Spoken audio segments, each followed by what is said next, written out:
KMF ರಾಜ್ಯದ ಜನರಿಗೆ ಒಂದು ಶಾಕ್ ಅನ್ನ ಕೊಟ್ಟಿತ್ತು. ಬೆಲೆ ಏರಿಕೆಯ ಬರೆಯನ್ನ ಮುಟ್ಟಿಸಿತ್ತು.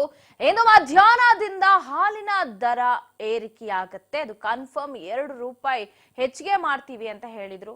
ಸೊ ಅದು ಚಾಲ್ತಿಗೆ ಬರುತ್ತೆ, ಅದು ಮೊಸರಿಗಲ್ಲ, ಮಜ್ಜಿಗೆಗಲ್ಲ, ಹಾಲಿಗೆ ಮಾತ್ರ ಅಂತ ನೆನೆ ಭೀಮಾ ನಾಯ್ಕ ಅವರು ಹೇಳಿದ್ರು. ಇದೀಗ ಮತ್ತಷ್ಟು ಹೈಕ್ ಅನ್ನುವಂತಹ ಮಾಹಿತಿ ಸಿಗ್ತಾ ಇದೆ. ಶಾಕ್ ಮೇಲ್ ಶಾಕ್. ಸದ್ಯ ಮಧ್ಯಾಹ್ನದವರೆಗೂ ಈಗೇನು 1 ಲೀಟ್ರು ಹಾಲಿಗೆ ಕೊಡ್ತಾ ಇದ್ದೀವಿ ಅಷ್ಟೇ, ಮಧ್ಯಾಹ್ನದಿಂದ ಹೆಚ್ಚಿಗೆ ಆಗುತ್ತೆ. ಬಟ್ 50 ml ಹೆಚ್ಚಿಗೆ 1 ಲೀಟ್ರು ಮಾತ್ರ ಸಿಗ್ತಾ ಇತ್ತು. ಈಗ ಅದಕ್ಕೆ ಆಡ್ ಆನ್ ಅಂತ 50 ml ಕೊಡ್ತಾ ಇದ್ದಾರೆ.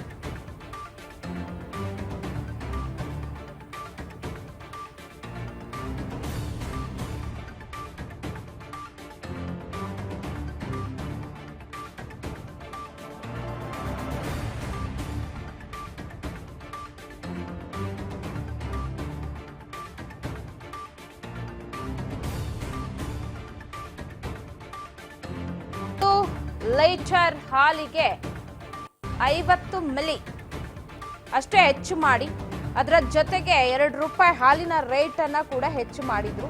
ಯಾಕಂದ್ರೆ ಇದು ನಿನ್ನೆ ಬಂದಂತ ಆದೇಶ ಆಗಿದ್ರಿಂದ ಒಂದಷ್ಟು ಪಾಕೆಟ್ಗಳಿಗೆ ರೇಟ್ ಅನ್ನ ಪ್ರಿಂಟ್ ಮಾಡಿರಲ್ಲ. ಸೊ ಅದಕ್ಕೆ ಟೈಮ್ ಹಿಡಿಯತ್ತೆ, ಹೊಸ ರೇಟ್ ಅನ್ನು ಹಾಕಬೇಕಾಗತ್ತೆ. ಸೊ ಹಂಗಾಗಿ ಟೈಮ್ ಬೇಕಾಗೋ ಕಾರಣದಿಂದ ಇವತ್ತು ಮಧ್ಯಾಹ್ನದಿಂದ ಜಾರಿ ಆಗುತ್ತೆ. ಅಂದ್ರೆ ಸಂಜೆ ಮೇಲೆ ಕಾಫಿ ಟೀ ಕುಡಿಬೇಕು ಅಂತ ಹಾಲ್ ತರಕ್ ಹೋದವ್ರಿಗೆ ಇದು ಬರೆ. ಒಂದಂತೂ ಸಾರ್ವಜನಿಕರು ಏನ್ ಮಾಡ್ತಾರೆ, ಈಗ ಹೋಗ್ತಾರೆ ನಂದಿನಿ ಪಾರ್ಲರಿಗೆ ಹೋಗ್ತಾರ, ಮತ್ತೊಂದತ್ರ ಹೋಗ್ತಾರೆ, ಅಂಗಡಿಗಳಲ್ಲಿ ಹಾಲ್ ಕೇಳ್ತಾರೆ, 2 ರೂಪಾಯಿ ಎಕ್ಸ್ಟ್ರಾ ಆಗಿದೆ ಅಂದ ತಕ್ಷಣ ಅವ್ರ ಹತ್ರನೇ ಜಗಳ ಕಿಳಿತಾರೆ. ಬಟ್ ಇದು ಮಾಡಿರೋದು ಕೆಎಂಎಫ್. ಸೊ ಹಾಗಾಗಿ ನೋಡಿ, ಗ್ಯಾರಂಟಿ ನೆಪದಲ್ಲಿ ಒಂದು ಕಡೆ ಜೇಬಿ ಕತ್ರಿ ಬೀಳ್ತಿದೆ. ಇತ್ತ ಸಿದ್ದರಾಮಯ್ಯನವ್ರು ನಿನ್ನೆ ಒಂದು ಆಶ್ಚರ್ಯಕರವಾದ ವಿಚಾರ ಹೇಳಿದ್ರು. ಅದು ಖಂಡಿತ ಆಶ್ಚರ್ಯವಾಗೇ ಇತ್ತು. ಏನು ಪ್ರೆಸ್ ಮೀಟ್ ಮಾಡಿದಂತ ಸಂದರ್ಭದಲ್ಲಿ ಇದು ಕೆಎಂಎಫ್ ತಗೊಂಡ ನಿರ್ಧಾರ, ನನಗಿನ್ನೂ ಅದ್ರ ಬಗ್ಗೆ ಗಮನಕ್ಕೆ ಬಂದಿಲ್ಲ, ಮಾಹಿತಿನೇ ಇಲ್ಲ ಅಂತ. ಇದು ಒಂದು ರೀತಿ ಹಾರಿಕೆಯ ಉತ್ತರ ಅಂತ ಖಂಡಿತ ಅನ್ಸಿದ್ದಂತೂ ಹೌದು. ಸಿಎಂಗೆ ಗೊತ್ತಿಲ್ದಿರಾ ಏಕಾಏಕಿ ಬೆಲೆ ಏರಿಕೆ ಅಂತಂದ್ರೆ ಅಲ್ಲೆಲ್ಲ ಒಂದಷ್ಟು ಅನುಮಾನಗಳು ಖಂಡಿತ ಹುಟ್ಕೊಳ್ಳುತ್ತೆ. ಇತ್ತ ಇವತ್ತು